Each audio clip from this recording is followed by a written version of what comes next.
साम्राज्य न्यूज, सामान्यांचा असामान्य आवाज।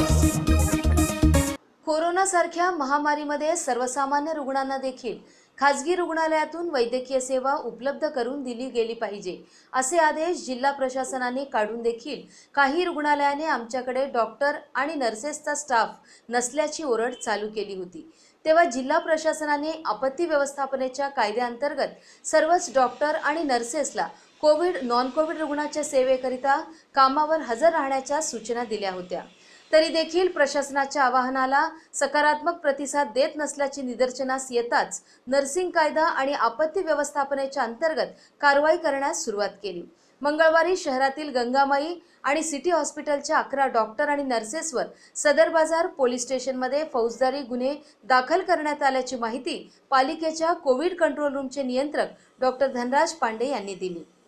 रुग्णालय ज्यांची आपण ॲक्विजिशन ऑर्डर काढलेले आहेत असे सर्वच DCH आणि DCC हॉस्पिटल यांना आपण वारंवार सूचना देत होतो की आपल्या हॉस्पिटलमध्ये कार्यरत कर्मचारी यांनी विहित वेळेत कर्तव्यावर हजर व्हायला पाहिजे। वारंवार सूचना देऊनसुद्धा आज तागायत बऱ्याच हॉस्पिटलचे कर्मचारी हजर झाले नाही आहेत। ज्या हॉस्पिटलवर आम्ही गुन्हे दाखल केले होते त्यातले साधारणतः 70% कर्मचारी कामावर हजर रुजू झालेले आहेत। काल आम्ही वारंवार संधी देऊनसुद्धा गंगामाई हॉस्पिटल सिटी हॉस्पिटल यांचे जे डॉक्टर आणि नर्सिंग स्टाफ आहे ते कर्तव्यावर रुजू झाला नाही। या कारणास्तव काल त्यांच्यावर सदर बाजार पोलीस स्टेशनमध्ये गंगामाई हॉस्पिटलच्या 6 डॉक्टर आणि नर्सिंग स्टाफवर आणि सिटी हॉस्पिटलच्या 5 नर्सिंग आणि डॉक्टरावर काल गुन्हे दाखल केलेले आहेत।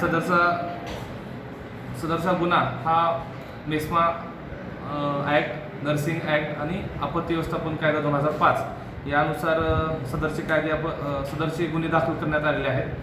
त्यामध्ये